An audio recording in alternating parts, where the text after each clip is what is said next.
Praise the lord. ఎలా ఉన్నారండి? బాగున్నారా? మరి ఒక ఉత్తమమైన శ్రేయస్కరమైన సందేశంతో పరిశుద్ధాత్మ దేవుడు మీ మధ్యలోనికి రావడానికి నాకు ఇచ్చిన ఈ యొక్క సదావకాశాన్ని బట్టి ప్రభువుని నేను ఎంతగానో స్తుతిస్తున్నాను. మరి ఈరోజు ప్రభు మన ముందు ఏ వాక్యాన్ని పెట్టారో చూద్దాం రండి. లూకా సువార్త 10వ అధ్యాయము 42వ వచనం. మరియా ఉత్తమమైన దానిని ఏర్పరచుకొనెను, అది ఆమె యొద్ద నుండి తీసివేయబడదని ఆమెతో చెప్పెను.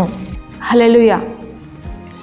మరియా ఉత్తమమైనది ఎంచుకున్నది కాబట్టి అది ఆమె యొద్ద నుండి ఎప్పటికీ తీసివేయబడదు అని ప్రభువైన యేసుక్రీస్తు వారు తెలియజేస్తున్నారు. ఏంటి ఉత్తమమైనది?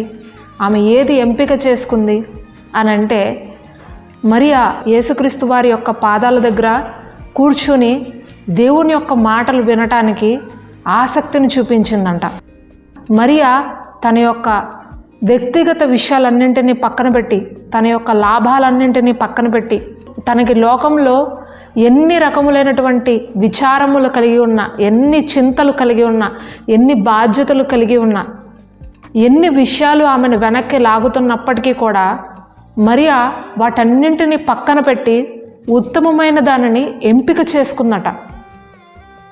ఈ లోకంలో మనము ఎక్కడ తిరిగినా సరే, ఇక్కడ సంతోషంగా నాకు ఉంటుంది, ఈ ప్రాంతంలో నేను విశ్రాంతి పొందుతాను, ఈ ప్రాంతంలో నాకు సమాధానం దొరుకుతుంది, ఇక్కడికి వెళ్తే నేను చాలా సంతోషంగా ఉంటాను అని ఈ లోకంలో ఎన్ని ప్రాంతాలు ఉన్నప్పటికీ, ఎలాంటి విధమైనటువంటి అట్రాక్టివ్ మిమ్మల్ని ఆకర్షించేటువంటి స్థలాలు లేకపోతే ఆకర్షించేటువంటి వ్యక్తులు మీ జీవితంలో ఎంతమంది తారసపడినప్పటికీ, నేను నా అనుభవపూర్వకంగా చెప్పుతున్న విషయం ఏంటంటే, యేసుక్రీస్తు పాదాల వద్ద కూర్చోవడం తప్పితే దేవుని యొక్క మాటలు వినటంలో ఉన్నటువంటి సంతోషానికి మించి ఈ లోకంలో మరి ఏది మనకి సంతోషాన్ని ఇవ్వదండి.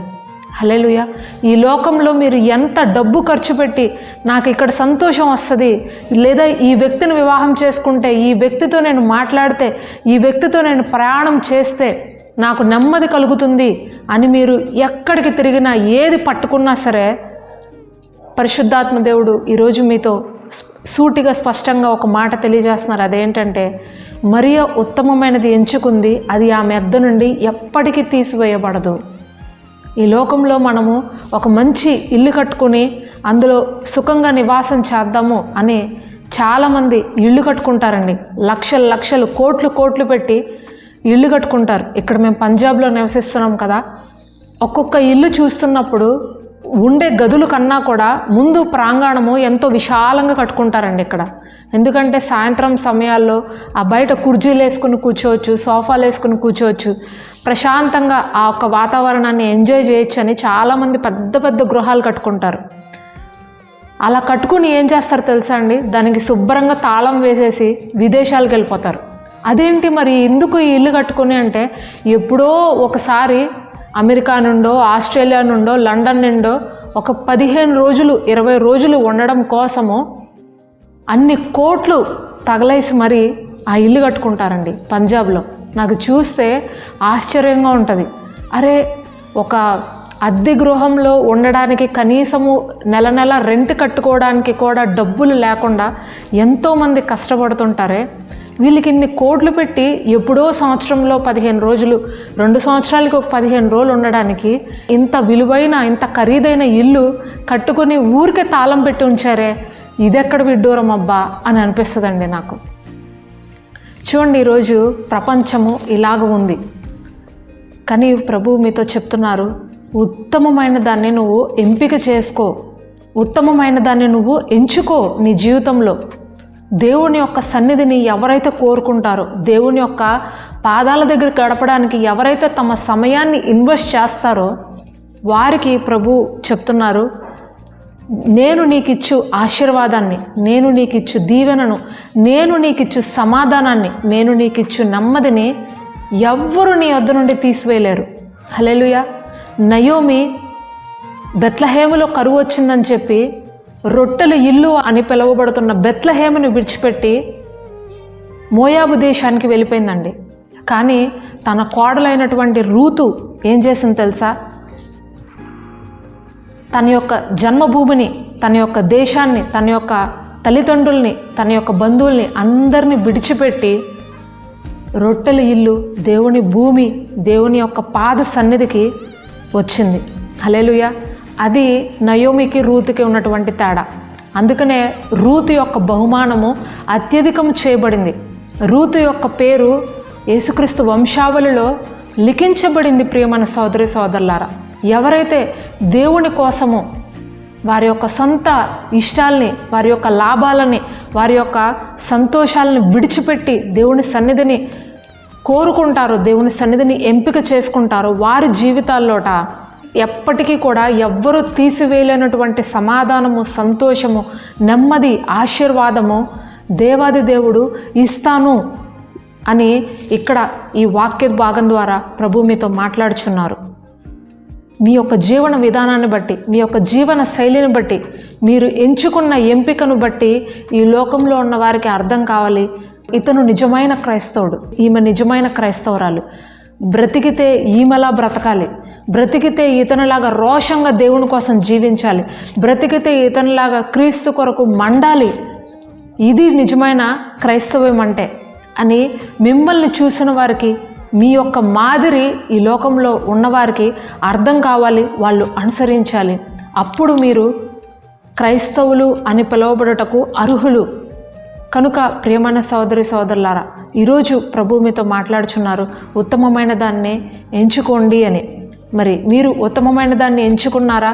లేకపోతే కాసేపు బర్త్డే పార్టీకి వెళ్ళాలి, కాసేపు ఫంక్షన్లో నేను అక్కడ కనబడాలి, కాసేపు నేను ఆ పెళ్లిలో నేను ఉండాలి, నేను అక్కడ హాజరవ్వాలి అని చెప్పి కాసేపు వినోదం కోసం, కాసేపు విలాసం కోసం మందిరాన్ని పోగొట్టుకుంటున్నారా? కాసేపు సంతోషం కోసం ప్రార్థనని పక్కన పెడుతున్నారా? కాసేపు ఎవరితో ఏదో మాట్లాడాలని చెప్పి, లేదా ఇంపార్టెంట్ కాల్స్ ఉన్నాయని చెప్పి దేవునితో మీకున్నటువంటి ఉత్తమమైన సమయాన్ని పోగొట్టుకుంటున్నారా? లేదా వాటన్నింటినీ పక్కన పెట్టి నా లైఫ్లో అత్యధికమైన ప్రాముఖ్యమైన సమయము నా దేవునితో ప్రార్థన సమయమే అని మీరు పక్కకు వస్తున్నారా? ఏది మీ యొక్క ఎంపిక? ఏది మీ యొక్క ఉత్తమమైన స్థలము? అదే ప్రభు ఈరోజు మీతో అడుగుతున్నారు. మీరు ఒకవేళ ఉత్తమమైన దాని కొరకు పరుగు పెడుతున్న వారైతే, దేవుని సన్నిధానం కొరకు మీరు పరిగెత్తుతున్న వారైతే, పరిశుద్ధాత్మ దేవుడు ఈరోజు మీతో అంటున్నారు, ఎవ్వరూ తీసివెళ్ళినటువంటి ఆనందాన్ని, ఎవ్వరూ తీసివెళ్ళినటువంటి సంతోషము, సమాధానము, దీవెన నేను నీకు దయచేస్తాను. ఇహమందు పరమందు కూడా నువ్వు ఆశీర్వదించబడతావు. నువ్వు చేయునదంతయు సఫలమవుతుంది. నీ జీవితం ద్వారా అనేకులు ఆశీర్వదించబడతారు, నీ జీవితం ద్వారా అనేకులు దీవించబడతారు అని ఈరోజు పరిశుద్ధాత్మ దేవుడు మీకు ఒక చక్కటి భరోసాని దయచేస్తున్నారు. మరి ఉత్తమమైన దాన్ని ఎంచుకుంటారా? దేవుని సన్నిధిలో గడపడానికి ఆసక్తి కలిగి ఉంటారా? అయితే మీ అందరి కోసం ఒక చిన్న ప్రార్థన చేస్తాను. ప్రార్థన. మహాపరిశుద్ధుడైన ప్రేమ కలిగిన మా తండ్రి యేసయ్యా, నీకు వందనాలు ప్రభువా, స్తోత్రాలు నా తండ్రి. దేవా, మరి ఉత్తమమైన దాన్ని నీ జీవితంలో నువ్వు ఎంచుకో.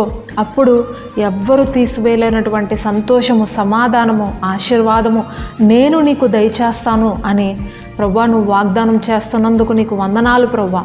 తండ్రి, మరి ఇక్కడ ఎంతమంది అయితే నీ బిడ్డలు దేవా, మరి వారి యొక్క ఆస్తిని కోల్పోయి, వారి యొక్క ఇంటి వారిని కోల్పోయి నీ సన్నిధి కావాలి, నీతో నడవడము నాకు ప్రాముఖ్యమైనదని వారి యొక్క సొంత లాభాలన్నింటినీ పక్కన పెట్టారు. అట్టి బిడ్డలందరినీ కూడా తండ్రి ఈ సమయంలో నువ్వే జ్ఞాపకం చేసుకో, వారిని ఆశీర్వదించు దేవా. వారు తీసుకున్నటువంటి ఎంపికలను బట్టి, వారు ఎంచుకున్న విధానాన్ని బట్టి వారిని నువ్వు ప్రత్యేకంగా ఆశీర్వదించు. ఎవ్వరు తీసివేయలేనటువంటి సమాధానము, ఎవ్వరు ఇవ్వనటువంటి ఆనందము, నిత్య జీవమును నువ్వు దయచేస్తున్నందుకు వందనాలు ప్రభువా. నీ కొరకు చేస్తున్నటువంటి ఉత్తమమైన ఎంపికను బట్టి దేవా, ప్రతి ఒక్కరిని కూడా నాయన ఈ సమయంలో నువ్వే దీవించి ఆశీర్వదించి నీ సాక్షిగా నీ నామానికి మహిమకార్థకంగా వాడుకోమని ప్రార్థన నజరేయుడైన యేసుక్రీస్తు అతి పరిశుద్ధ నామంలో అడిగి వేడుకొంచున్నాం పరమ తండ్రి. ఆమేన్. దేవునికి స్తోత్రం. విన్న వర్తమానము మీకు ఆశీర్వాదకరంగా ఉంటే తప్పకుండా నేను ఆశీర్వదించబడ్డాను అని చిన్న కమెంట్ పెట్టండి. అలాగే ఇతరులకు కూడా ఈ సందేశాలను షేర్ చేయడము అస్సలు మర్చిపోకండి. ప్రభు చిత్తమైతే మరి ఒక క్రొత్త సందేశంతో మీ ముందుంటాను. దేవుని ప్రేమ, ఆయన కాపుదల మీకు, మీ కుటుంబాలకు ఎల్లప్పుడూ తోడుగా ఉండి నడిపించునుగాక. ఆమేన్.